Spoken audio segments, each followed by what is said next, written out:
Rain streaked down the narrow streets of the city, painting everything in a gray, sorrowful hue. Amara pulled her thin coat tighter around her shoulders, shivering as the wind whispered through the alleys. Life had never been kind to her. Every day was a struggle. Long hours at the diner, scrimping to pay rent, trying to keep her younger brother fed. Yet despite it all, she had a heart that refused to harden. Tonight, though, something felt different. The city seemed quieter, almost as if it were holding its breath. She clutched her bag, moving quickly past the puddles, hoping to reach the corner where she could catch a cab home. Then, she saw him. A small figure had collapsed onto the wet pavement, tiny hands scraping against the stones as the boy cried out in pain. Panic surged through her chest. She had no idea who he was, but instinctively, she rushed forward. "Hey! Are you okay?" she called, her voice trembling. The boy looked up, tears streaking his cheeks. I fell," he whispered. "I can't get up." Amara's heart clenched. He was alone. Soaked through, shivering. She knelt beside him, trying to help him sit upright, but his small body shook too violently to steady. Her mind raced. Who would he belong to? Where were his parents?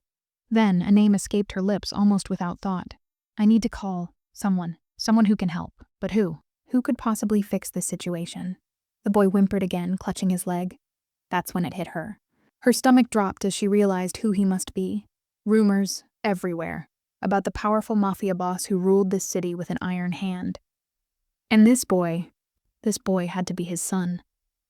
Her hands shook as she fumbled for her phone. She knew it was dangerous. The mafia boss, feared by everyone. People said he had no mercy, that a wrong word could cost someone their life, but staring at the child's tear-streaked face, she didn't hesitate. She dialed the number she had memorized from an old newspaper article. Her fingers were numb. Her breath came in short gasps as she held the line. Then a deep, cold voice answered. "What is it?" Amara swallowed hard. "Sir, I'm sorry to bother you, but your son, he's hurt. He fell. He can't get up." Silence. Her heart pounded in her chest. Every second stretched into an eternity. Then finally the voice came again. Sharper, colder. "Where is he?"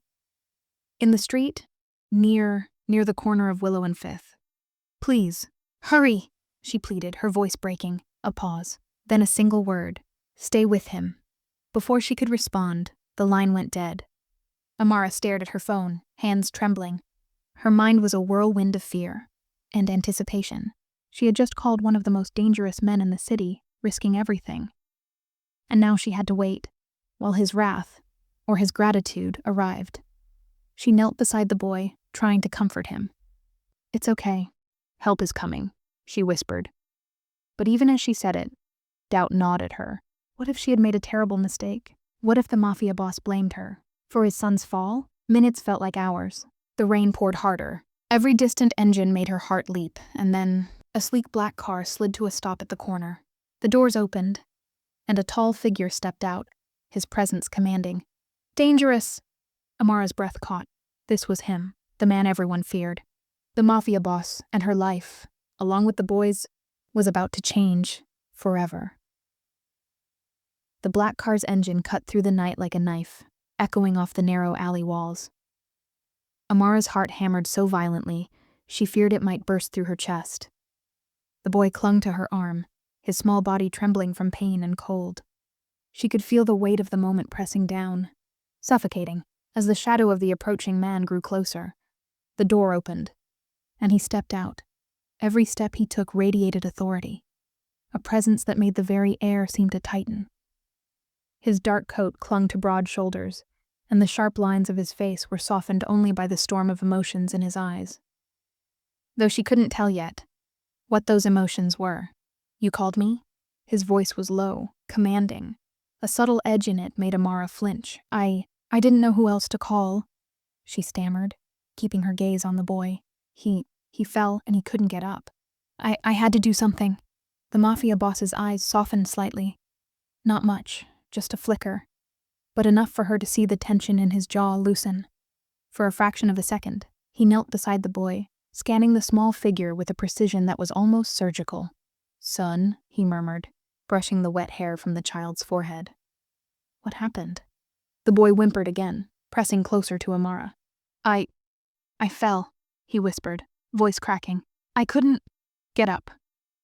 Amara swallowed hard, suddenly aware of the way his eyes darted between her and the boy. He was studying her, analyzing her every move, every breath. She felt exposed, like she was standing on the edge of a cliff, waiting for him to decide her fate.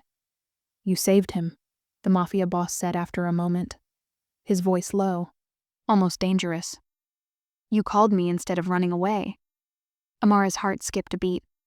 I just couldn't leave him there, she said softly. He's just a boy. He studied her in silence. The storm seemed to pause, holding its breath. Then unexpectedly, he nodded. Just slightly. Good. You did the right thing. His words were calm, but they carried weight. But understand this, next time you might not be so lucky. Amara's throat went dry. I understand, she whispered, unsure if she should be terrified or relieved. He lifted the boy gently, cradling him with a surprising tenderness. Amara watched, fascinated by the contrast. The same man whose name sent fear through the city's underworld now held his son, as if he were the most fragile thing in existence. Can you walk with me? He asked, eyes never leaving hers. Or will you stay here? In the rain? Amara hesitated, then nodded. She stepped forward, keeping pace beside him, holding the boy's small hand. Every step toward the car was a step deeper into a world she had never imagined, and one she couldn't escape. Inside, she noticed the details. A soft blanket laid carefully across the seat, a first aid kit neatly arranged, the faint scent of expensive cologne, and something warmer, more human. The boy's hand tightened around hers, grounding her in the moment. You did well, the mafia boss said quietly. Brave even, Amara's cheeks flushed. I just did what anyone would do. He glanced at her then, a flicker of something unreadable crossing his face. Curiosity, interest, maybe even respect. Most people wouldn't have called me, he said. Most would have run. The car started moving, cutting through the rain-slick streets. Amara stayed silent, her mind racing. She couldn't help but notice how his eyes stayed forward, focused, protective, tense, and she realized, this night, this single choice had changed everything, her life, his life, and the boy's life, now entangled in ways she could not yet understand. As the city lights blurred past, she felt the first tremor of something dangerous and irresistible stirring inside her. Fear, yes, but also a strange pull she couldn't explain, and deep down, she knew one thing for certain. The mafia boss was watching her, and nothing would ever be the same again. The car's leather seats were warm beneath her hands, yet Amara felt a chill that had nothing to do with the rain. She sat stiffly, keeping her eyes forward, careful not to meet his gaze. The boy rested between them, clutching her arm like a lifeline, and she could feel the tiny rhythm of his breathing, uneven, but slowly steadying. The mafia boss drove in silence at first, his expression unreadable. Amara's mind raced with questions. Would he scold her? Reward her? Or simply forget she existed after this night? Every so often she stole a glance at him. The sharp angles of his face, the deep-set eyes that seemed to see everything, and nothing. All at once, her heart fluttered in a way she couldn't name. Finally, he spoke, his voice low and steady. You're lucky he's okay. Most children wouldn't survive a fall like that, in this neighborhood. Amara swallowed, throat dry. I didn't think, She faltered, unsure how to explain that she had acted without thought, purely on instinct. Instinct can be a dangerous thing, he said, glancing at her briefly. The faintest trace of a smirk tugged at his lips. But tonight, it worked in your favor, her pulse quickened. She wasn't sure if it was relief, or the intensity of his gaze. I didn't do it for favor, she murmured. I just couldn't leave him there. His eyes softened ever so slightly. Good. The boy stirred, looking up with wide, innocent eyes. Daddy? He whispered, reaching for him. The man's stern expression softened completely as he lifted his son into his arms, cradling him protectively. Amara felt a pang she couldn't name, envy, admiration, perhaps even fear. She had never seen anyone command both fear and tenderness with such ease. Are you hurt anywhere else? The mafia boss asked gently, scanning his son. The boy shook his head, then frowned. "It hurts here," he murmured, pointing to his leg. Amara's stomach twisted. I can help," she offered, voice tentative. She hadn't expected to be asked for help, especially not by someone like him. He regarded her silently, as if weighing the weight of her words. Then almost imperceptibly he nodded. "Very well. Stay with him. Don't touch anything else." Amara nodded, grateful for the trust, and carefully examined the boy's leg. She applied pressure gently, trying not to move him too much. He whimpered softly, but seemed reassured by her presence. The mafia boss watched her, leaning back against the seat, jaw tight with tension. The silence between them was heavy, yet charged with something unspoken, something that made her pulse race. After a few minutes, he spoke again, tone softer this time. "You're brave." Amara's cheeks flushed. I didn't feel brave. I felt scared." "Good," he said quietly, almost to himself. "Bravery is not the absence of fear. It's acting despite it." She looked at him, startled by the sudden depth of his words. Behind the mafia boss's cold reputation, there was a man who cared deeply for his family, and perhaps in some inexplicable way, for her. The rest of the ride was quiet. The storm outside faded into the soft patter of rain on the windshield. Amara held her breath, waiting for a sign, any sign of what was to come. And in that silence, she realized something terrifying and thrilling all at once. This was only the beginning. The mafia boss's mansion loomed ahead, dark, imposing, yet oddly comforting in its solidity. Amara's heart raced as they approached, the boy nestled safely in her lap. She didn't know what awaited inside: anger, gratitude, danger, or something far more complicated. But she knew one thing for certain: her life, and theirs, had been irrevocably changed by a single phone call. In the rain, and as she stepped out of the car, the world seemed to shift, the line between fear and fascination blurring with every heartbeat. The mansion was silent as they stepped through the massive, ornate doors. The storm outside had faded into a drizzle, but inside, the tension was thick enough to feel in the air. Amara held the boy carefully, cradling him as if he were made of glass. Her heart ached, seeing him pale and shivering, but she forced herself to stay composed. She had to. The mafia boss led them through a series of long, dim hallways.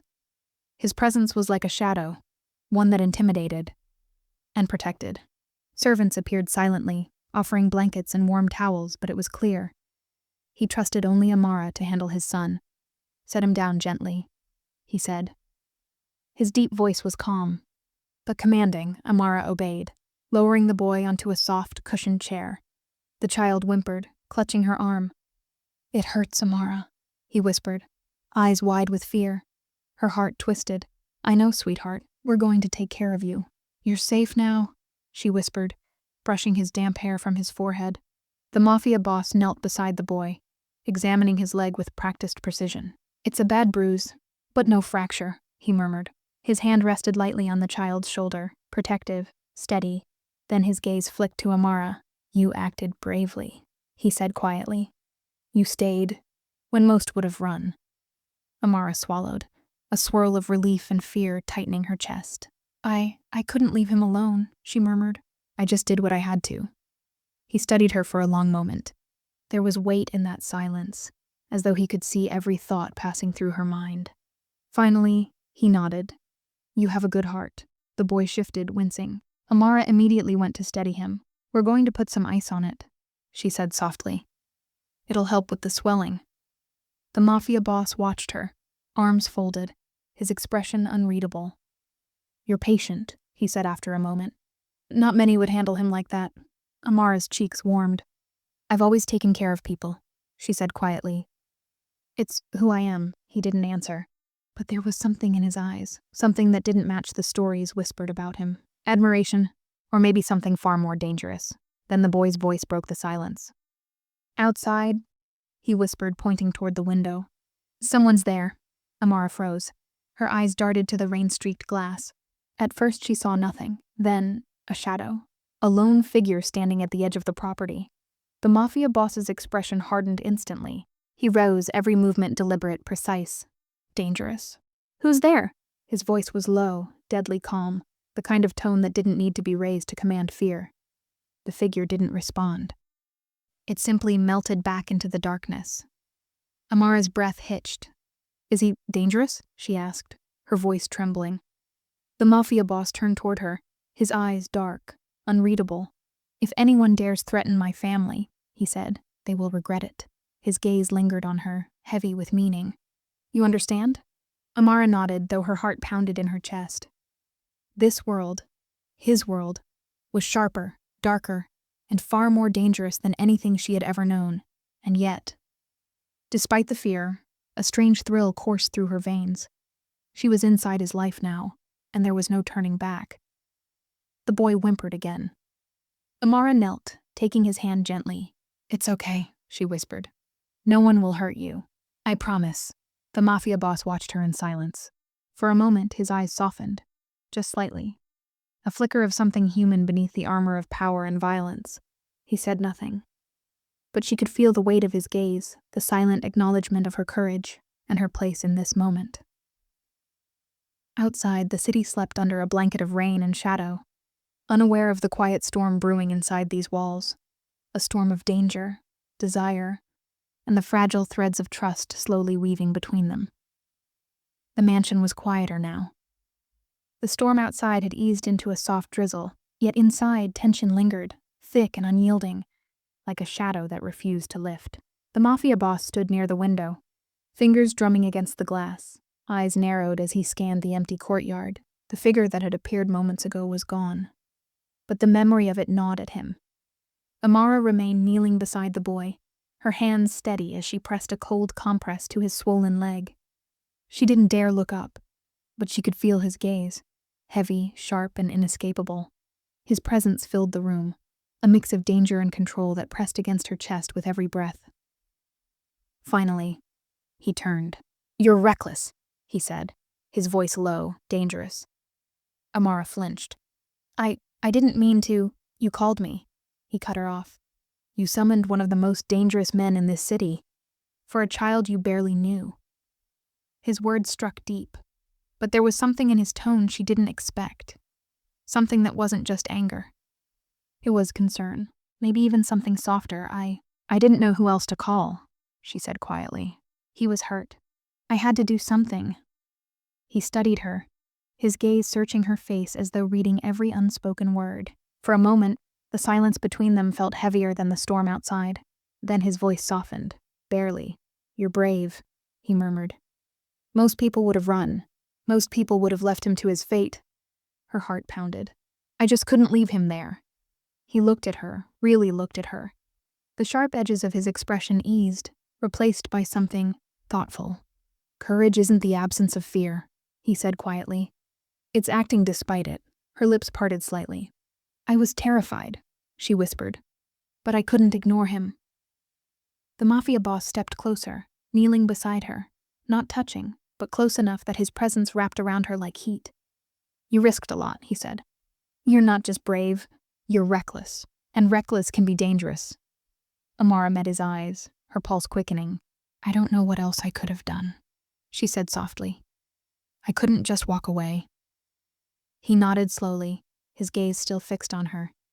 "Most people in this city don't understand loyalty, or compassion, or fear." His voice dropped lower. "But you're different." Amara's breath caught. Something flickered between them, a moment raw and quiet and electric. Then, a small voice broke the silence. "Daddy, is she gonna stay?" The mafia boss turned to his son, his face softening for the briefest second. Then he looked back at Amara. His eyes lingered, deep and unreadable, before he answered, "For now." He straightened. "She can stay, but understand this. My world is dangerous. Don't make me regret this choice." Amara swallowed, nodding. "I understand." He held her gaze for another long moment, then turned back toward the window. "Good, help him rest. Tomorrow will be long." As she adjusted the blanket over the boy, Amara felt the full weight of everything she'd stepped into. This mansion, this night, this man's world.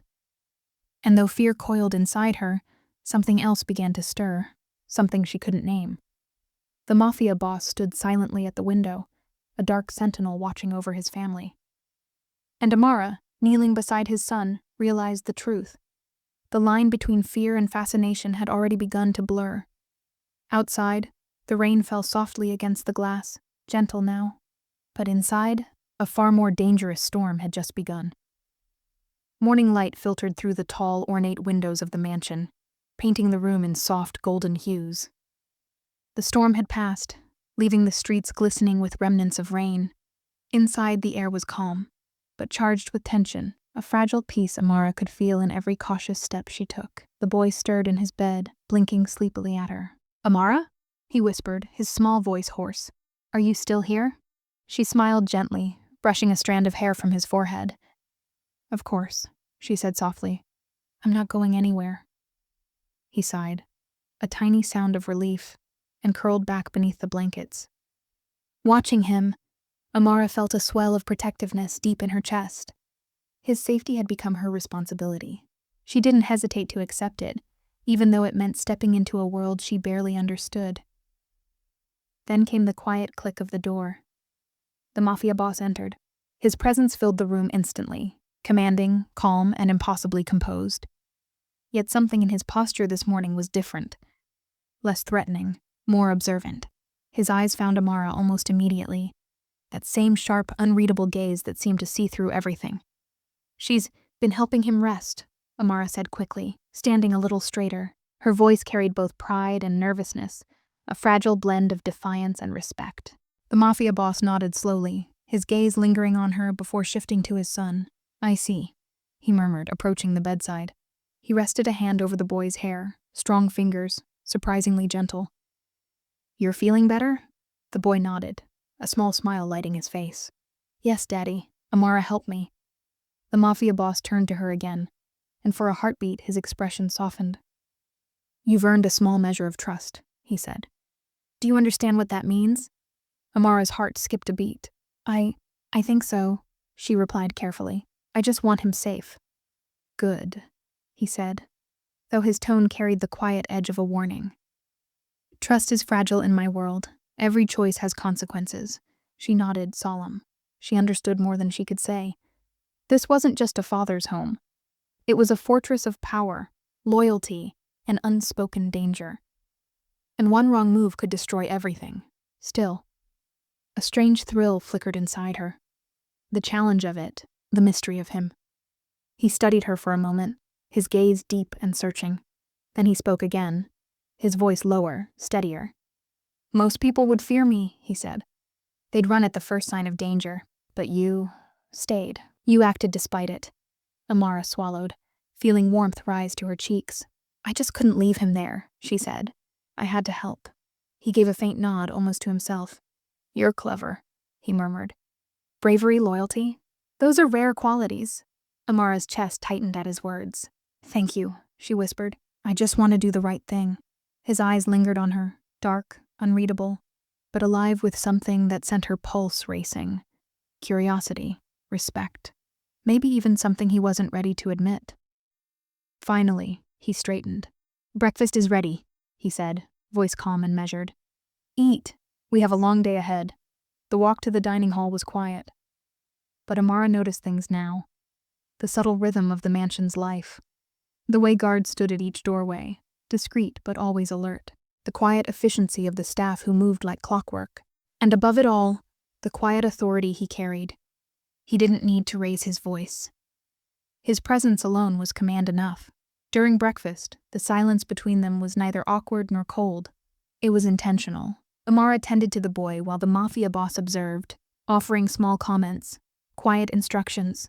Their words were simple, yet each glance, each pause carried weight, unspoken tension, respect.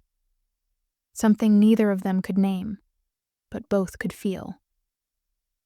By the time the meal ended, something new had begun to form. A fragile thread of trust. The mafia boss had seen her courage, her calm under pressure, her willingness to protect his son, even when she had every reason to walk away.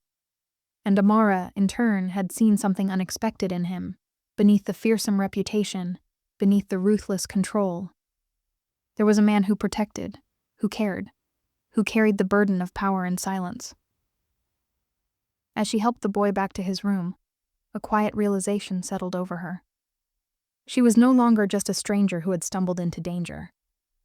She had stepped into his world, and now she was part of it. And with that entry came a new rhythm, a rhythm of trust and fear, fascination and danger, where every heartbeat carried both risk and possibility. Outside, the city sparkled under the morning sun, calm and unaware. But within the mansion's walls, something was changing, slowly, inevitably. A storm of emotion, of alliances, of unspoken desire, was just beginning to brew. The sun had climbed higher, spilling warm light into the boy's room. Amara knelt beside him, gently adjusting the blanket tucked around his small shoulders. He had finally fallen into a peaceful sleep, his breathing even and soft. But she stayed alert, every sense sharp. The past night's chaos still echoed in her mind. Everything had changed, and deep down, she knew danger could return at any moment. "You're very good with him," a voice said behind her, low, steady, and unmistakable. Amara turned. The mafia boss stood in the doorway, leaning casually against the frame, his arms crossed. His gaze was focused and unreadable, but not unkind. His eyes had a gravity to them, one that made her stomach tighten and her pulse quicken. I just try to help," she said softly, unable to hold his gaze for long.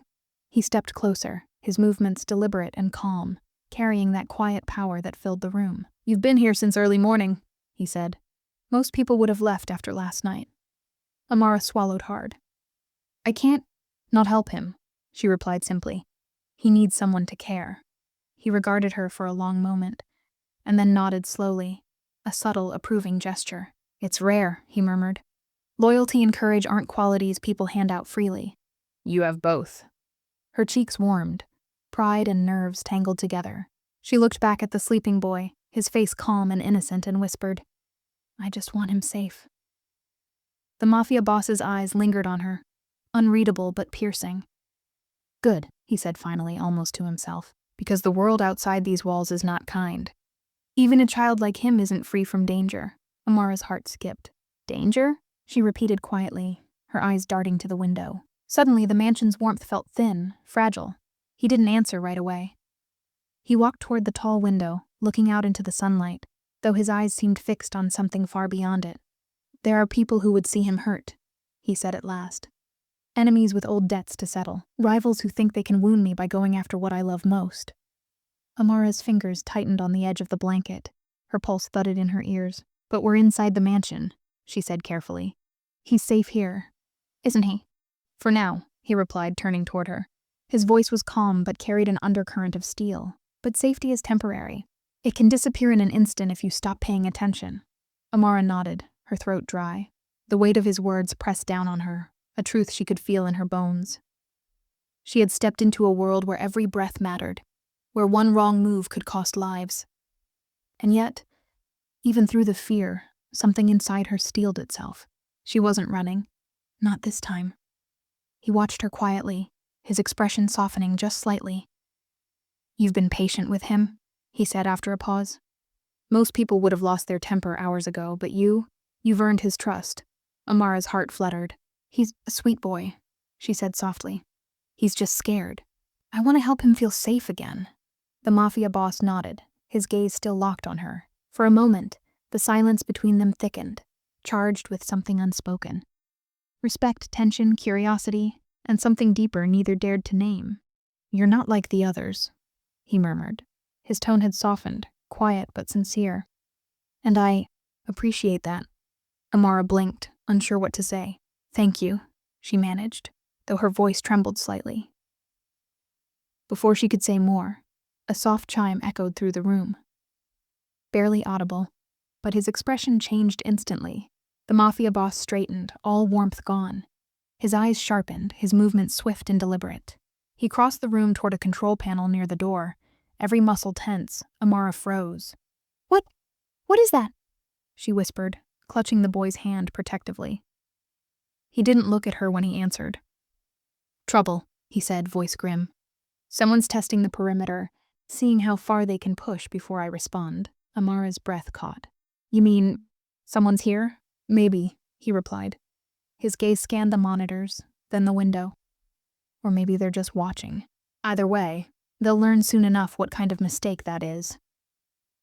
Fear rippled through her, but underneath it, an unexpected rush of adrenaline surged. She was terrified, yet part of her was drawn to this moment, to the razor's edge he lived on, to him. He turned to her, his expression unreadable but his voice steady. "Stay close," he commanded softly. "If anything happens, your only job is to protect him. Understand?" Amara nodded instantly. "I understand." He looked at her one last time, his dark eyes holding hers in a rare, wordless exchange. Then he turned and moved down the hall, silent and lethal, like a storm gathering strength. Amara followed a few steps behind, clutching the boy's small hand, her heart pounding. The mansion's corridors, so elegant just hours ago, now felt like veins of danger, alive, alert, listening. Each step drew her deeper into his world, into the pulse of power and peril that defined his life. And though she didn't know it yet, this moment, the quiet alarm, the shared fear, the unspoken trust, would change everything. Because from that moment on, Amara was no longer an outsider who had stumbled into his life. She was part of it, bound by loyalty, danger, and something neither of them could yet name. Outside, the city gleamed in the sunlight, unaware that inside the mansion's marble walls, a silent war had begun, one not of bullets or blades, but of hearts, choices, and the fragile bond that could either save them or destroy them both. The mansion's silence was broken by the faintest creak of a floorboard in the distance. Amara's pulse quickened instantly. She held the boy closer, feeling his small, warm body trembling against her. Outside, the rain had stopped, leaving only the hush of the early morning. But inside, a different storm was brewing. The mafia boss's eyes snapped toward the sound, sharp, commanding. "Stay here," he ordered, his voice calm but deadly. "Do not move." Amara nodded, though fear tightened her chest. I won't," she whispered. He moved silently, each step measured, precise, as if the shadows themselves obeyed him. Amara watched him, heart hammering, as he rounded the corner and disappeared from view. Every instinct screamed that something dangerous was coming, and that he was the only one who could face it. A sudden noise, a muffled shout from the east wing, made Amara freeze. Her mind raced. The boy clutched her arm tightly. "Amara, it's scary," he whispered. "I know, sweetheart," she murmured, brushing his damp hair from his forehead.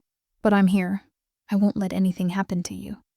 Minutes passed like hours. Then came the sound of a door slamming, echoing through the mansion's vast halls. Amara's breath caught. She heard the mafia boss's low, controlled voice somewhere in the distance, issuing commands she could barely make out. It was the language of power and danger, every word cutting through the silence like a blade. Then suddenly, he appeared. Backlit by the dim hallway light, his expression unreadable, his eyes burning with purpose, he motioned for her to follow. Without hesitation, Amara scooped the boy into her arms and hurried after him. They moved through the mansion's corridors in silence, shadows following their every step. Amara's hands trembled, but she kept the boy close, whispering soft, steady words. The mafia boss's presence was a shield, dark, controlled, unbreakable. When they reached the main hall, the threat became clear. A figure dressed in black was clinging to the outer wall, trying to force open a side window. The mafia boss's eyes narrowed, and in that instant the intruder realized he had made a terrible mistake. "Get out," the boss commanded, his voice low and cold, carrying the weight of death itself. The intruder hesitated, panic flickering across his face. Amara's heart pounded so hard it hurt. She had never seen such control, such lethal calm. The man she once feared, the man who terrified everyone else, moved like a predator, swift, silent, certain. The intruder raised his hands. I don't want trouble," he stammered. "You've chosen poorly," the mafia boss replied, his voice steady as steel. "Leaving now is your only chance." The man didn't wait for another warning. He bolted, vanishing into the fog-drenched morning outside. Silence returned to the mansion, a heavy, uneasy silence that seemed to echo with everything unspoken. The mafia boss turned to her, his tone softening, his presence less imposing, though still powerful. "Are you both unharmed?" he asked quietly. Amara nodded, holding the boy tighter. Yes, thanks to you, she whispered. He studied her for a long moment, his eyes dark but no longer cold. You stayed calm, he said at last. Most people would have panicked or run. You didn't, Amara swallowed hard. I couldn't leave him, she said simply. He's just a child. His gaze lingered on her, thoughtful, intense. And for that, he said slowly, I trust you, more than most. The words hung in the air between them, heavy, deliberate, electric. Amara felt her breath catch. There was something unspoken there, something dangerous, something that neither of them dared to name. Outside, the city stirred to life, cars in the distance, birds breaking the morning calm. But inside these walls, time seemed to hold its breath. Amara realized with a mix of awe and dread that she had crossed a line she could never return from. She was no longer a visitor in his world. She was part of it now, woven into its rhythm of loyalty, fear, power, and forbidden connection. And as she stood there, the boy's head resting against her shoulder, she felt a quiet promise form within her heart. She would protect him. No matter the danger, no matter the cost, and somehow, she knew she was beginning to care for them both. The mansion had settled into an uneasy calm after the morning's confrontation. The sunlight streamed through the tall windows, soft and warm, but inside, a different kind of tension lingered, a quiet awareness of danger narrowly avoided. Amara carefully set the boy on a plush chair in the sitting room, brushing stray hair from his forehead. It's okay now, she whispered softly. No one is going to hurt you. He nodded, a small, shaky smile tugging at his lips. Thank you, Amara. She smiled back, her chest tightening with a protective instinct she hadn't expected. He was just a child, fragile, innocent, and somehow, in the span of one night, he had already claimed a piece of her heart. The mafia boss entered silently. His presence filled the room instantly, commanding, grounded, and utterly composed. He stood a few feet away, watching the two of them with eyes that seemed to measure every movement, every emotion. Everything is secure? He asked, his tone clipped but not unkind. Yes, Amara replied softly. The intruder ran. There's no immediate danger. He nodded once, his gaze lingering on her longer than she expected. You handled yourself well. Amara blinked, surprised by the praise. I just tried to stay calm, she admitted. I wasn't sure what to do at first. He stepped closer, and for the first time, she felt the full weight of his presence. It wasn't just authority or danger, it was intensity, depth, and an unspoken acknowledgement of the risk she had taken. Most would have frozen, he said quietly. You didn't. You acted. Her cheeks flushed with warmth. I couldn't leave him alone, she said, her voice soft but steady. He studied her silently, his expression unreadable. Yet something in his eyes shifted. A subtle change, almost imperceptible but real. She could feel it in the way her pulse quickened, in the way the air between them seemed to hum with something unspoken. Fear? Fascination? Maybe both. The boy stirred, glancing between them with wide, innocent eyes. Daddy, she stayed with me, he said proudly. The mafia boss's lips twitched, the faintest trace of a smile ghosting across his features. He knelt down slightly to the boy's level, his hand brushing gently through his son's hair. She did, he said quietly, and she kept you safe. Amara's heart swelled at the acknowledgement, though she tried to hide it. The mafia boss had seen her courage, her steadiness, and, though he would never say it aloud, her heart. For a brief moment, silence filled the room. It wasn't empty, it was charged. Every unspoken word, every quiet breath seemed to hold meaning. And in that silence, something between them shifted. A bond beginning to take form, fragile but undeniable. Finally, his voice broke the stillness. Low, deliberate, controlled. You've earned more than my trust today, he said. You've earned my respect. Amara's breath caught. Respect from him was rare, precious, and she felt the weight of it settle deep in her chest. Thank you, she whispered. That means a lot. He nodded once, his eyes still fixed on her, his gaze holding just a second too long. A moment that stretched, dangerous, and magnetic. Then, as if sensing the shift, he drew back slightly. "You should rest," he said, his tone softer now. "You'll need your strength. The boy, he's safe for now, but this world, it is never truly safe."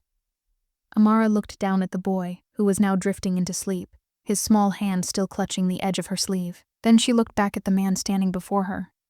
"I'll stay," she said quietly. "I want to help him, and I want to do the right thing." His eyes met hers, dark, intense, unreadable. For a fleeting second she saw something flicker there. Gratitude, perhaps. Maybe even something more. But just as quickly, it vanished, replaced by the mask of calm control he always wore. "Very well," he said at last, his voice measured, steady. "Stay. But remember, in this world, trust and loyalty are everything. One wrong move, and there are consequences." Amara nodded, her expression firm. She understood. Completely. She was no stranger to hardship or fear. But this was different. This world demanded everything, and yet, despite the uncertainty, a strange thrill coursed through her veins. She wasn't just surviving it anymore. She was part of it. As the afternoon light streamed through the mansion's tall windows, casting long golden shadows across the floor, Amara realized that something inside her had changed. Something inside him had changed, too. Their bond had deepened, forged through danger, tested by trust, and strengthened by the silent understanding that neither dared to speak aloud. And somewhere beneath the weight of power, control, and danger, a fragile connection had begun to bloom, a connection that defied reason, a connection that neither of them could ignore. Outside, the city carried on, indifferent, unknowing, its streets alive with ordinary sounds of life. But inside the mansion's walls, a quiet storm was building, a storm of trust, of unspoken desire, of danger and fascination intertwined, and as Amara stood in the fading light, she understood something profound. This was only the beginning. The evening sun cast long golden shadows across the mansion's grand halls. Yet, the warmth outside could not seep into the tension within. Amara had spent the day tending to the boy, making sure he was comfortable, safe and warm, while the mafia boss maintained his silent watch over the property. The quiet moments between them were few, but charged. Each glance, each subtle gesture, carried an unspoken weight neither dared to name. "Dinner will be ready soon," the mafia boss said, his tone steady, controlled, but edged with that quiet authority that made Amara's pulse quicken. I can help," she offered, her voice trembling just slightly. She wasn't sure if it was fear or something else, something about being in his presence that made her heart race. He regarded her for a long moment, his piercing eyes studying every movement. Then unexpectedly he nodded. "Very well," he said quietly. "Stay close. I don't want anything to happen to either of you." Amara's heart skipped a beat. The words were simple, but the weight behind them was undeniable. Stay close. In his world, that meant trust, proximity, and perhaps protection, a rare acknowledgement from a man who commanded fear and respect in equal measure. As she moved toward the kitchen, Amara stole a glance back at him. He stood near the window, looking out at the city lights with that same quiet intensity that had both terrified and fascinated her since the first night. There was a softness in his eyes now, barely there, but real. A softness reserved for only two people in this house, the boy, and unexpectedly, her. The boy tugged at her sleeve. "Amara, will he be okay?" She knelt beside him, brushing his damp hair gently from his face. "Yes," she whispered. "He's always careful, and I think he trusts you now too." The boy's eyes brightened, and for a brief, precious moment, she allowed herself to smile. In a world built on danger and secrets, that tiny thread of trust felt like victory. Later, they joined the mafia boss for dinner. The table was set simply, yet elegantly. The quiet ritual of the meal felt almost normal, almost peaceful. Amara sat across from him, the boy between them. She could feel the gravity of his presence, could feel his gaze even when he wasn't looking directly at her. "You've been patient," he said quietly, still watching the boy. Not many could manage both fear and responsibility with such steadiness. I just care," she murmured, her voice soft. "He's a child. He deserves to feel safe." His gaze flicked to hers, sharp, unreadable, and intense. "Few people understand that," he said. Most see danger, chaos, weakness. You see him? Amara's cheeks warmed under his words. There it was again. That pull between them. Dangerous, thrilling, unavoidable. A tension neither could ignore, though both tried to pretend it wasn't there. Then, a faint sound. A shift in the air. A shadow flickered across the window. Amara froze. Her heartbeat thundered in her chest. The mafia boss's head snapped toward the noise, eyes narrowing. He moved like a predator, silent, controlled, deadly. Amara instinctively pulled the boy close, her hands trembling. "Stay calm," he murmured, his voice low, commanding, and close enough for her to feel the vibration of it. His presence was overwhelming, protective, and in that moment she felt both fear and safety. Minutes passed. The threat faded into nothing but rain against glass. Finally, he returned to his seat, exhaling softly. He looked at Amara then, truly looked, and for the first time, she saw it, the hint of vulnerability behind the power. "You're remarkable," he said quietly, almost a whisper. "Not many people would stay, not many would care, but you've earned something tonight." He paused, his eyes steady on hers. "Trust, respect, and perhaps something more." Amara's breath caught. Something more. Her heart raced as realization bloomed inside her, an understanding that the bond between them was shifting, born from fear, strengthened by trust, and now, touched by something dangerously close to desire. The boy yawned softly, breaking the silence. Amara smiled faintly, guiding him to his room, her hand resting lightly on his shoulder. The mafia boss watched her in silence, and in his gaze there was acknowledgement, respect, and an unspoken promise of something neither could yet define. Outside, the city lights shimmered, oblivious to the quiet storm building within the mansion walls. And inside, Amara felt the dangerous thrill of proximity, the closeness of a man she feared and yet couldn't stay away from. And she knew, deep down, nothing would ever be the same again. Night had fallen, draping the mansion in shadows that crept along the walls with quiet, deliberate intent. Amara sat in the dimly lit sitting room, the boy asleep nearby, his small breath steady against the hush of the house. She tried to calm the racing of her heart, but it refused to listen. The events of the past day, the storm, the fall, the intruder, still churned inside her mind, and somewhere deep down, she knew this night would bring no rest. The soft click of a door made her flinch. She froze. For a heartbeat, she couldn't tell if it was her imagination or something far more real. Then from the shadows, he appeared. The mafia boss stepped into the faint light, his expression unreadable, every movement measured and deliberate, like a predator that already knew it ruled the dark. "Stay close," he instructed, his voice low, commanding. "Dangerous, I sense. Someone is testing us again." Amara's pulse quickened. "Testing how?" she whispered, clutching the boy's blanket, her fingers trembling. He moved to the window, scanning the grounds beyond with eyes that missed nothing. "There are people who would exploit weakness," he said quietly. "Tonight, someone wants to see if I can be caught off guard." He turned toward her, his gaze sharp enough to pierce the air. "And you," he added, voice tightening. "You might be part of that test." Her stomach nodded. "Me? How? You're here," he cut in sharply. "They'll notice. That makes you important." Amara swallowed hard. Fear rippled through her, but beneath it, a strange current of adrenaline. She had stepped into this world by choice, and now she had to survive it. Her body tensed instantly. She turned, eyes wide, and before she could react, she moved, instinctively placing herself in front of the boy, shielding him. The mafia boss's head snapped toward the same shadow, eyes narrowing, his entire body shifting, like a loaded weapon ready to strike. "You see?" he murmured darkly, almost to himself. "They're here." The intruder emerged from the darkness, slight, cautious, trying to vanish into the very shadows that betrayed him. But against the mafia boss's presence, he looked small, fragile, already doomed. "Stay behind me," the boss commanded, his voice deep, cold, absolute. He moved forward with quiet precision, every step radiating lethal control. The intruder froze, realizing too late the scale of his mistake. Amara's hands trembled, but she didn't run. Her resolve hardened. She wasn't just a bystander anymore. She was inside this world now, woven into its danger, its rules, its fragile balance between fear and loyalty.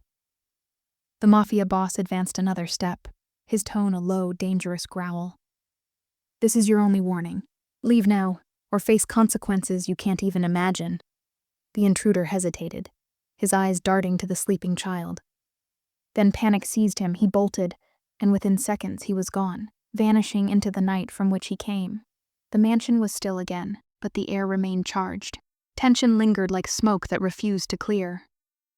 Amara let out a shaky breath, pulling the boy close. Her heart beat wild beneath her ribs. The mafia boss turned to her, his gaze dark, unreadable, and heavy with something she couldn't name. "You handled that well," he said softly. "Most would have panicked. Most would have frozen." Amara swallowed, her voice barely steady. I just wanted him safe." He studied her, his expression unreadable but his eyes alive with something fierce. "Something like respect. You've earned more than trust tonight," he said quietly. "You've earned acknowledgement. Courage is rare, and in my world, it's even rarer in someone like you." Her heart thudded hard in her chest, caught between fear, pride, and something she didn't dare name. She had crossed invisible lines tonight, and in doing so, she had caught his attention. Dangerous attention, magnetic attention. The boy stirred softly. Amara tucked the blanket around him, brushing his hair back with gentle fingers. The mafia boss watched her in silence, his jaw tight, eyes fixed on her like he was memorizing something. Then, finally, he stepped back, giving her space to breathe. "Tonight was only a test," he said, his tone calm again, colder, controlled. "There will be others, and each time, you'll need to be ready." Amara lifted her gaze, steady now. I understand." He gave a slow nod, a gesture that, from him, meant more than words ever could. The air between them stayed charged, tense yet alive with something unspoken. Something that neither fear nor reason could fully suppress. Outside, the city slept beneath a quiet, indifferent sky. But inside the mansion, courage, trust, and a dangerous fascination were taking root, and as the night deepened, Amara knew with a trembling certainty this was only the beginning. A bond had formed in the dark, one built on fear, loyalty, and the slow, dangerous bloom of desire. The mansion was quieter now. The echoes of the night's chaos had faded into a fragile calm. Amara sat beside the boy in his room, brushing a stray strand of hair from his forehead.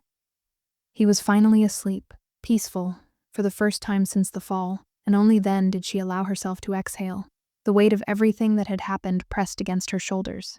Every sound, every shadow still lingered in her mind. The door opened behind her, silent, deliberate. The mafia boss stepped in. His expression was as unreadable as ever, but there was something different tonight, a softened edge beneath the usual steel, a flicker of acknowledgement he rarely showed. "You've been patient with him," he said quietly, moving closer though keeping his distance. Most people would have faltered, panicked, or fled. Amara looked up, her pulse quickening at the sound of his voice. I couldn't leave him," she whispered. "He needed someone." He studied her for a moment, eyes dark, calculating, and then, softer than before, he said, "Few people have that instinct. Fewer still act on it." Amara felt her cheeks warm under his gaze. "I just did what I thought was right." The boy stirred slightly, a small sigh escaping him. Amara reached to tuck the blanket around his shoulders. The mafia boss watched her in silence. His expression softened just barely, but it was there. There was admiration in his eyes, and beneath it something deeper, something unspoken. Finally, he said, "You've earned my trust tonight, and a measure of respect." Amara froze, her heart skipping. Respect, from him, was rare, meaningful, and heavy with significance. "Thank you," she murmured, her voice low, almost trembling. He nodded once, slow and deliberate. Their eyes met, and for a heartbeat, neither looked away. The silence stretched between them, thick, charged, alive with words they didn't dare speak. A shiver ran through her, half fear, half something electric, impossible to ignore. He was the danger she'd been warned about, and yet, in this quiet moment, he was also her protector.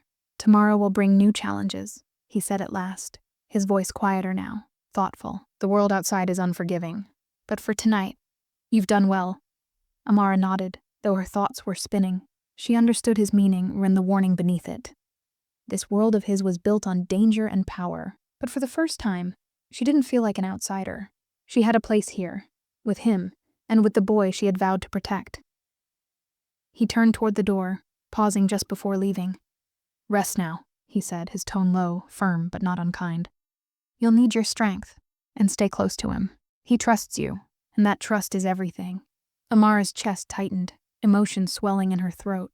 She nodded, watching him as he stepped through the doorway, and for just an instant, before his mask of control returned, she saw it. That flicker of something human, something almost tender. When he was gone, she exhaled slowly, her body trembling from the rush of the night. She looked down at the boy, safe, sleeping, and traced the outline of his small hand with her fingers. It grounded her. It reminded her why she was still here. He was safe for now. But she knew this peace wouldn't last. The world outside was relentless, and yet, for the first time, she felt ready for it. Stronger. Because she wasn't just surviving anymore. She was fighting for something. Someone. The mansion seemed to hold its breath. The air thick with unspoken energy, courage, trust, and a quiet, dangerous longing that neither of them could name. Amara closed her eyes, resting her head gently against the boy's shoulder. For a fleeting moment, she allowed herself to feel it, that fragile peace that had finally settled around them. It wouldn't last. It never did in his world. But tonight they had survived, and in surviving, something between them had changed forever. Outside, the city glimmered from the rain, unaware of the quiet storm that had taken root inside the mansion. A bond had been forged, born of danger, tempered by trust, and alive with something perilous and magnetic. The story was only beginning. And Amara knew, as the night deepened around her, nothing, not even fear, could stop what was coming next. The next morning arrived quietly. The mansion bathed in pale sunlight, but the calm was deceptive. Amara moved carefully through the halls, carrying breakfast for the boy, her thoughts still lingering on the events of the night before. Every shadow, every creak of the floorboards reminded her that danger was never far away in this world. The boy greeted her with a sleepy smile. Amara, did he stay up all night? She chuckled softly, setting the tray beside him. He was watching, making sure you were safe. He blinked, then laughed quietly. Daddy? Amara's heart tightened. Yes, she said gently. He cares about you very much, and he trusts you now. As she helped him eat, a shadow fell across the doorway. The mafia boss stood there, tall, commanding, his eyes scanning the room with quiet precision.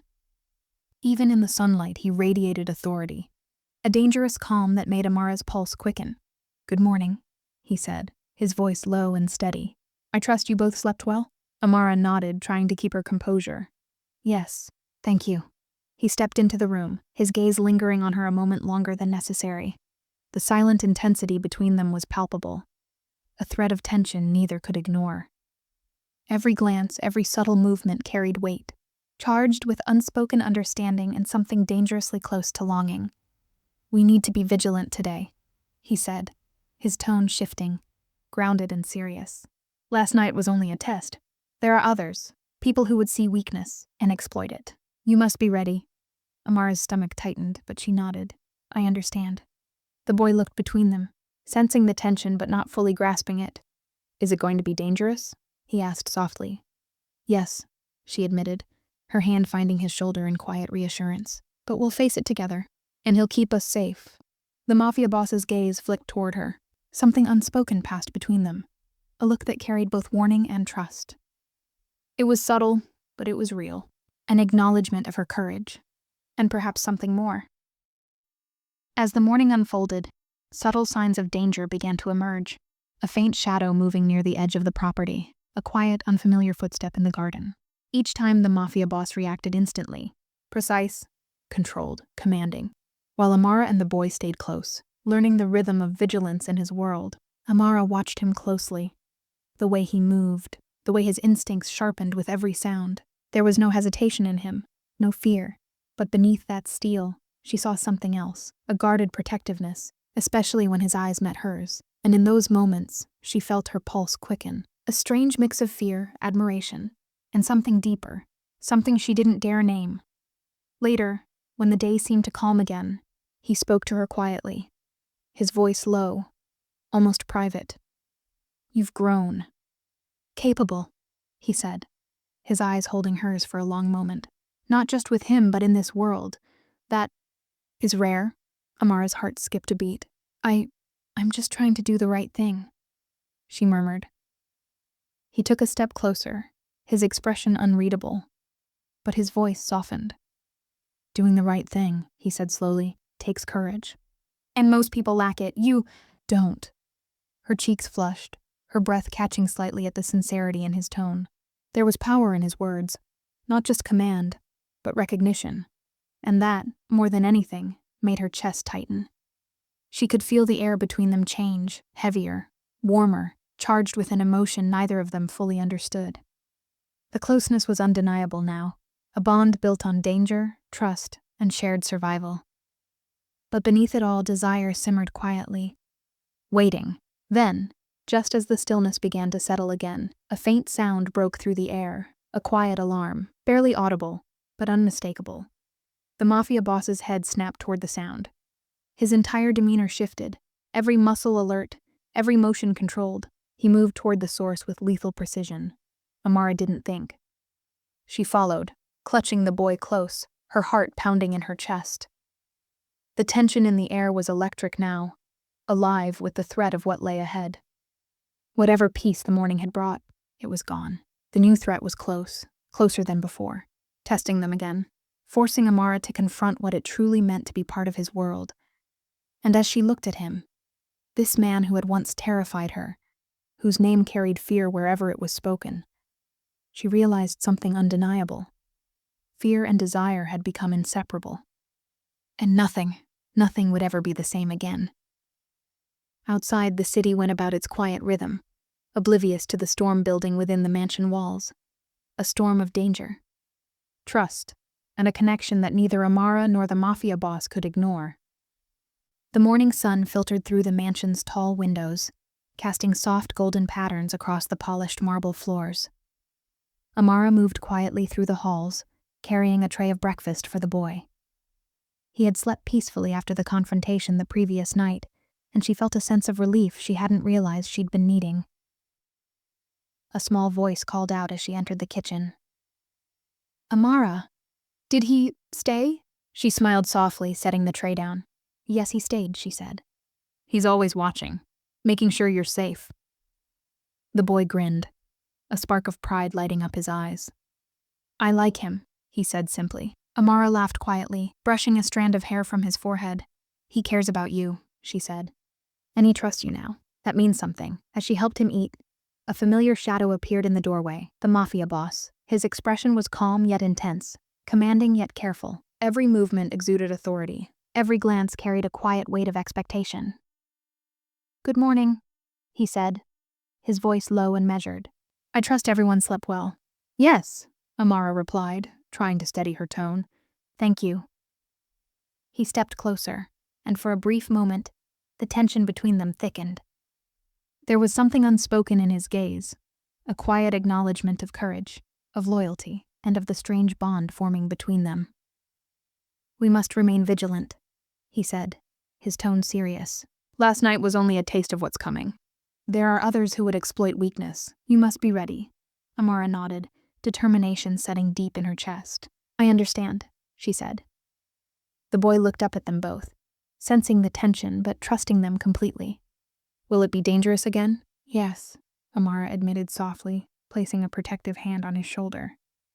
"But we'll face it together, and he'll protect us." The mafia boss's gaze flicked to her, a subtle, unreadable flicker passing through his eyes. Approval, curiosity, and something far more intimate. Amara's pulse quickened. She was becoming part of his world now, entwined with its dangers, its rules, its hidden code of loyalty. Throughout the morning, subtle signs of danger surfaced, an unfamiliar car outside the gates, quiet movements in the garden. Each time, he reacted instantly, controlled, precise, lethal in his calm efficiency. Amara and the boy followed close behind, learning the rhythm of vigilance in a world that offered no second chances. Yet even amid the danger, she noticed the small human moments beneath his commanding presence. The way he paused when the boy spoke, the faint softness when his eyes met hers, the care buried beneath layers of discipline and power. She felt herself drawn to him, not just for his strength, but for the rare glimpses of vulnerability he allowed her to see. During a quiet pause, his voice came low, almost private. "You've grown capable, not just with him, but in this world." "That's rare," Amara's heart skipped. I'm just trying to do the right thing," she murmured. He looked at her, eyes steady. "Doing the right thing," he said slowly, "takes courage, and most people lack it. You don't." Her cheeks warmed. Something unspoken passed between them. A closeness, a connection neither dared name, but both could feel. As the morning stretched on, the calm shattered. A faint alarm, barely audible, echoed through the halls. Someone was testing their defenses. Instantly his expression hardened. The softness vanished. The predator returned.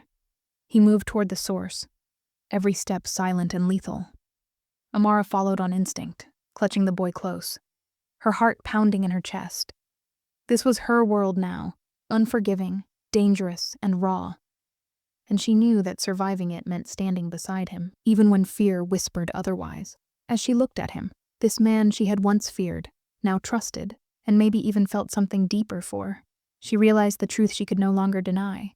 Amidst fear, uncertainty, and peril, her heart was already his, outside. The city carried on, oblivious to the tension, the loyalty, and the slow-burning attraction unfolding behind the mansion's guarded walls. Inside, bonds were solidifying, trust was deepening, and between them, beneath the danger, the silence, and the weight of their unspoken words, something undeniable was taking root.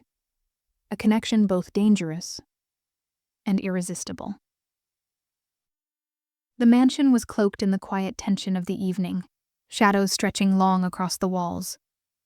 The air was thick, still, alive with the kind of silence that came before danger.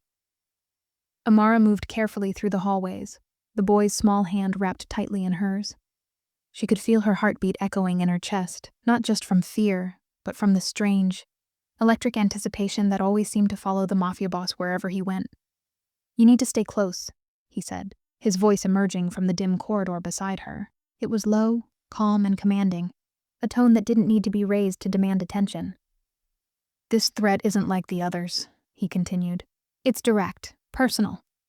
Amara nodded, her grip on the boy tightening. "I'm ready," she whispered, though her pulse betrayed a blend of fear and determination that even she couldn't hide.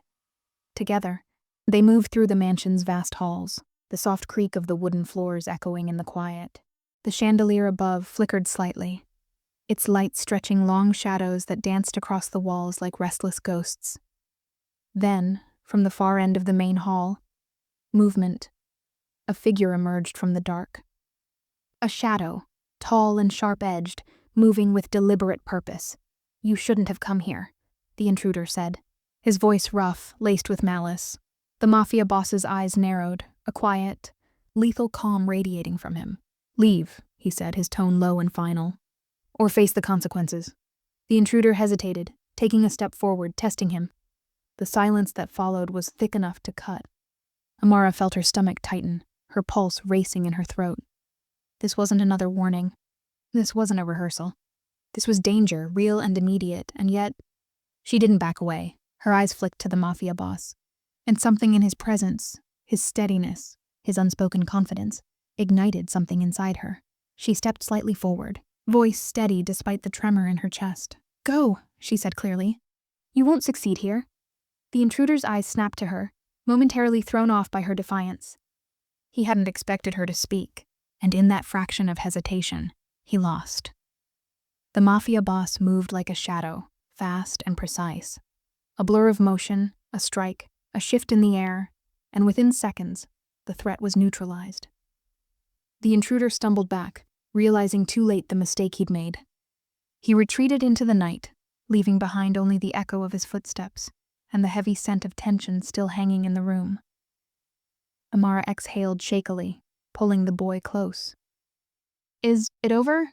she asked, her voice trembling but calm. "For now," he said, stepping closer. His eyes found hers, intense, unreadable, yet softened by something subtle. Something human, admiration, concern, and perhaps something deeper. "You did well," he said quietly. "Most would have panicked. Most would have run. You didn't." Amara's cheeks warmed under his gaze. "I just wanted him safe," she said softly, glancing at the boy now half asleep in her arms. He studied her for a moment, then nodded. "And because of that," he said, voice low, measured, "you've earned more than my trust tonight. You've earned my respect." Her heart raced. Respect, from him, meant something more than words could carry. It was acknowledgement, validation, and something else that lingered between them, unspoken, but alive. The silence that followed was heavy, charged. The kind of silence that hummed with everything neither dared to say. As she adjusted the boy's blanket, her hand brushed against his as he moved past her. The touch was fleeting, barely a second, but it sent a rush of warmth through her chest, a spark that neither of them could deny. He paused. "You're different," he said finally, voice softer now, edged with something almost vulnerable. "Most people fear me, some despise me, but you see me," her breath caught. His words cut through the quiet, deeper than she expected. I don't know what to say," she murmured, her voice barely audible. He stepped closer, close enough that she could feel the faint warmth radiating from him. His tone dropped to a near whisper. "Say nothing," he said. "Just stay close." Her heart pounded, and for a moment the danger outside faded. There was only this quiet connection, this fragile, forbidden closeness that neither of them had planned, but both were powerless to resist. Outside, the night carried on, silent, unaware of the storm that had just passed. But inside the mansion, something had shifted. Bonds had been tested. Trust had been earned. And beneath the layers of fear and tension, something undeniable had begun to take shape. A connection forged in fire, danger, and the unspoken pull between two souls caught in a world that refused to let them be ordinary. The spark between Amara and the mafia boss had grown. Dangerous, fragile, and electric. And though neither said it aloud, they both knew. It was only the beginning. The mansion was quiet, too quiet. The kind of quiet that came after chaos, when the air still hummed faintly with tension, and the ghosts of danger lingered like dust on the polished floors. Amara moved through the corridors with a careful calm, her footsteps soft against the marble. Behind her, the boy's gentle laughter echoed faintly, bouncing off the tall walls. He was finally at ease. For the first time in days, she saw a spark of innocence return to his eyes. For a fleeting moment, she allowed herself to breathe, to relax. But deep down, she knew peace in this house was never permanent. From the shadows he appeared, the mafia boss. His presence filled the hall effortlessly, commanding, powerful. But tonight, there was something different about him. Something quieter. The edge of danger was still there, but muted beneath an unfamiliar softness. He watched her as she adjusted the boy's blanket, every motion deliberate, every glance carrying weight. "You've grown stronger," he said finally, his voice low, deliberate, measured, not just in courage, but in understanding this world, this life. Amara looked up, startled by the rare note of sincerity in his tone. I'm just trying to do the right thing," she murmured, brushing a strand of hair from the boy's forehead. "Doing the right thing," he replied slowly, taking a step closer. "Takes more than instinct. It takes courage, and most people..." His gaze flicked briefly to the window, to the dark world outside. "Most people don't have it. You do." Her heart skipped a beat. She wasn't sure what moved her more, the words themselves, or the quiet conviction behind them. The air between them felt charged, as if even silence carried meaning. She met his gaze, cheeks warming under the weight of his attention. For a long, suspended moment, neither of them spoke. They didn't need to. Words felt small compared to the bond that had formed between them. the shared glances in danger, the unspoken trust that had kept them alive. The boy stirred lightly, breaking the stillness. Amara knelt beside him, her fingers gently tucking the blanket around his small shoulders. When she rose, the mafia boss was standing closer than before, so close she could feel the faint warmth radiating from him. The air thickened, a delicate tension humming between them. "You're different," he said quietly, his tone softer now, intimate. "Most fear me. Some despise me. But you," his eyes locked onto hers. "You see me, truly see me." Her breath caught. The words struck deep, unexpected and disarming. No one had ever spoken to her like that, stripped of armor and pretense. I don't know what to say," she whispered, her voice trembling. He stepped forward, closing the distance between them until she could feel the gravity of his presence, the pull that had been growing stronger with each passing day. "Say nothing," he murmured. "Just stay close. That's enough." Her heart pounded so loudly she thought he might hear it. She nodded faintly, understanding not just the words but what lay beneath them. Trust, respect, and the dangerous undercurrent of something more. Later, as they moved through the mansion together, the quiet unraveling of the day began to shift. Small signs, barely noticeable to anyone else, betrayed a new threat brewing beyond the walls. A faint shadow at the edge of the property. A flicker on the security monitor. A sound, too soft to be accidental. The mafia boss noticed everything. His eyes sharpened, his posture tightened, every sense locked onto the unseen danger. Without needing to be told, Amara followed. Her pulse raced, but fear no longer ruled her. The boy clung to her hand and she squeezed gently, her courage reinforced by the man ahead of her. The man who had taught her to face fear, not flee from it. For the first time, she realized that her bond with both of them, the boy and the boss, had become something far greater than duty or survival. It was connection. It was loyalty. It was family. As the day faded into night, they returned to the grand hall. The lamps cast long shadows that swayed across the marble, painting the walls in muted gold. The silence was alive again, thick with anticipation. The mafia boss stood beside her, close enough that she could feel the quiet power beneath his stillness. His eyes found hers, steady, unwavering. "Tonight will not be easy," he said, his voice low, resolute. "The threats will grow, but you'll be ready, because of today, because of this bond. You've changed the rules, for all of us." Amara swallowed hard, her chest tightening with equal parts fear and determination. "I will be ready," she whispered, and she meant it. He held her gaze for a moment longer, long enough for her to feel the weight of his trust. And then he turned, his shadow merging with the dim light of the hall.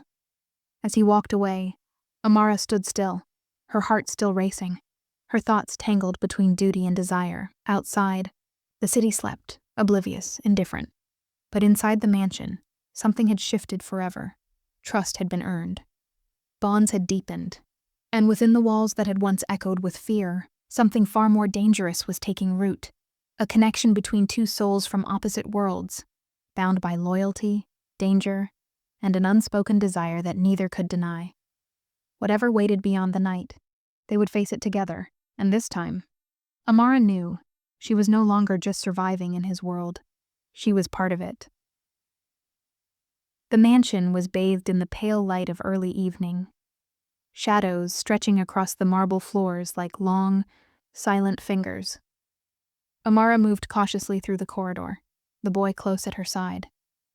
Her nerves coiled tight, humming with the memory of danger.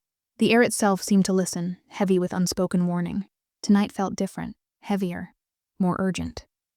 Then, from the dim glow of the hall, he appeared, the mafia boss, silent, composed, his presence grounding and overwhelming all at once. "This one will not be subtle," he said, voice deep and deliberate. "You must trust me, follow my lead, and stay close." Amara nodded, tightening her grip on the boy's hand. Her pulse raced, a mixture of fear, adrenaline, and something deeper, something she couldn't yet name. I'm ready," she murmured. A sudden noise shattered the calm, glass breaking somewhere beyond the garden, followed by a muffled shout. His eyes sharpened instantly. every muscle in his body coiled like a predator about to strike. Amara's heart leapt. She'd faced danger before, but never like this. Never with the weight of his presence beside her, the raw electricity of being seen and protected. Together they moved, silent, deliberate, toward the sound. From the shadows, the intruder emerged, reckless, armed, eyes burning with intent.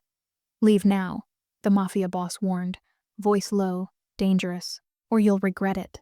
The man hesitated, then lunged, and in that instant chaos erupted. He moved like lightning, every strike calculated, controlled, deadly. The fight was brief, brutal, and over before Amara could even breathe. The intruder fled into the night, leaving behind only silence and the echo of her racing heart. "Is it over?" she asked, holding the boy close, steady, protective. "For now," he replied, stepping to her side. His gaze caught hers, intense, unwavering, yet softened by something fragile, something dangerously close to tenderness. "You did well," he said quietly.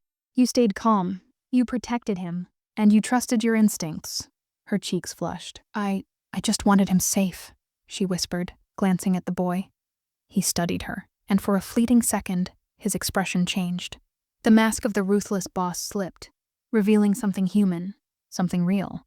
"And because of that," he said, "you've earned more than my trust. You've earned respect and perhaps something more." Her heart skipped. Something more. The weight of those words lingered in the air, thick and electric. Their eyes locked, unspoken tension sparking between them like static. The boy stirred, and as Amara bent to adjust his blanket, her hand brushed his. Just a touch, but it was enough to send a shiver down her spine. "You're different," he murmured. "Most fear me. Some despise me, but you see me?" Her voice trembled. I don't know what to say." "Say nothing," he replied. "Just stay close. That's enough." The mansion fell silent once more. Only the faint rustle of curtains and the echo of hearts still beating too fast. Outside, the city slept, unaware of the storm of courage, trust, and desire that had just been born within those walls. Inside, bonds had been tested. Trust had been earned. And between them, something fragile, dangerous, and undeniable had begun to take shape, glowing brighter in the aftermath of fear. And as they stood together, the boss, the woman, and the child, Amara realized something she could no longer deny. She didn't want to run. She didn't want to escape his world. She wanted to face it. With him, with trust, with courage, and with the slow awakening promise of something neither of them could ever extinguish. The mansion was quiet now, the echoes of the night's chaos fading into a fragile calm. Amara sat in the sitting room, the boy asleep beside her, and finally let herself exhale. The events of the past hours had left her trembling, yet exhilarated. Danger had tested her courage, and in the process, something deeper had begun to grow between her and the mafia boss. He appeared silently in the doorway, a shadow among shadows, yet impossibly present. His eyes scanned the room, settling on her with an intensity that made her heart quicken. "Are you unharmed?" His voice low, careful, deliberate. Amara nodded, brushing a strand of hair from the boy's forehead. "Yes, we're safe," she murmured. "Thanks to you." He studied her, and for the briefest moment, a flicker of vulnerability crossed his features, before he masked it again with his usual control. "You were remarkable tonight," he said quietly. "Most would have panicked. Most would have run, but you stood your ground." Her cheeks warmed. I just wanted him safe," she whispered, glancing down at the sleeping boy. The mafia boss's gaze softened, a subtle acknowledgement of something beyond admiration. "And because of that," he said, stepping closer, "you've earned more than trust. You've earned respect, and perhaps something more." Her breath caught. Something more. The words, unspoken but implied, made her pulse race. The bond they had forged through danger, trust, and shared responsibility had grown into something undeniably personal, something that stirred both fear and longing. For a long moment, silence filled the room, heavy with unspoken words. The boy stirred slightly, and Amara bent to adjust his blanket. Her fingers brushed against the mafia boss's hand. just for a second. But the contact sent a rush of warmth and tension through her. "You're different," he said finally, voice low, almost intimate. "Most fear me, some despise me, but you see me, truly see me." Amara's chest tightened. She had never felt anyone look at her this way. So intensely. So personally, I don't know what to say," she murmured. "Say nothing," he replied softly, taking a measured step closer. "Just stay close," her heart pounded. The words carried a weight that went far beyond instruction. It was trust, acknowledgement, and a dangerous spark of connection she could no longer ignore. They moved to the balcony, the cool night air brushing past them, the city lights twinkling below like distant stars. The quiet intimacy of the moment was almost surreal after the chaos, a fragile pause that allowed emotions to surface. "You've changed this place," he said quietly, eyes on hers. "You've brought courage, hope, and something unexpected." Amara swallowed, feeling the pull between them, that delicate tension born of shared trials and unspoken trust. I never imagined being part of this world," she admitted softly. "But I feel like I belong here. With you. With him." The mafia boss's gaze softened again, the mask of authority slipping just enough to reveal the faintest hint of vulnerability.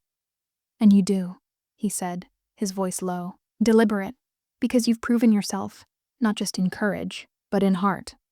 Her breath caught, and for a moment, they simply stood there, close, connected by danger, by trust, by the quiet promise of something more. Outside, the city slept, unaware of the fragile electric bond forming high above in the mansion. Amara realized she no longer feared the world he inhabited. She feared nothing, not the danger, not the chaos, because she had him, and he had her. And in that mutual trust, that shared courage, something deeper had begun to bloom, a connection that neither time nor peril could ever break. As the night stretched on, she leaned slightly against him, feeling the steady warmth of his presence. And in that quiet, intimate moment, she knew one thing for certain. The events of the past days had changed everything. And tomorrow, no matter what challenges awaited, they would face them together, bound by trust, by courage, and a growing, undeniable connection that neither could deny. The first light of dawn filtered through the mansion's tall windows, painting the rooms in shades of gold and silver. The echoes of danger, courage, and quiet. Electric tension still lingered in the air like a living presence. Amara stood near the balcony, the boy asleep behind her, and finally let herself breathe, allowing the exhaustion of fear and adrenaline to wash over her. The mafia boss approached in silence. Every step was measured, deliberate, yet somehow softer than before. His gaze locked onto hers, intense, unflinching. But behind that steel, she saw something new. Vulnerability. "You've changed everything," he said quietly. His voice was low, deliberate, carrying a weight that words alone could never hold. "Not just here, but in me." Amara's chest tightened. She had expected command, danger, control. Not this confession, quiet yet powerful in its sincerity. I only wanted to help," she murmured. "I never imagined—" "You didn't need to imagine," he interrupted gently, stepping closer. "Because you've shown me what courage looks like, what loyalty feels like, and what heart truly means." Her pulse quickened. The man who once seemed untouchable, impenetrable, was standing before her, open and human. And in that vulnerability, something unspoken passed between them. A connection, a promise. The boy stirred softly. Amara turned, adjusting his blanket. The mafia boss watched, his eyes soft with quiet admiration, and something deeper. He reached out, brushing a loose strand of hair from her face. "You've earned my trust," he whispered. "And more than that, you've earned my forgiveness." Her breath caught. Forgiveness. The word struck her like light breaking through a storm. I never meant—" "You did what you had to," he said gently. "You saved him. You saved us, and you saved me from myself." Amara's eyes shimmered. For the first time, the walls she'd built around her heart began to crumble. She stepped closer, drawn to his warmth, to the quiet intensity between them. His hand hovered near hers, a silent question. She reached for it, hesitant at first, then sure, her fingers intertwining with his. The touch was electric, A bond formed not from safety, but from survival, trust, and something deeper than either of them could explain. "You belong here," he said finally, his tone steady, certain. "With him, with me, in this life." Amara's heart swelled. I belong with you," she whispered. The words didn't feel forced, they felt inevitable. He drew her into his arms, protective yet tender. Power and vulnerability, balanced perfectly in one embrace. The boy stirred again, blinking sleepily, and smiled, as if he understood everything. Outside, the city moved on, unaware of the quiet triumph blooming inside those walls.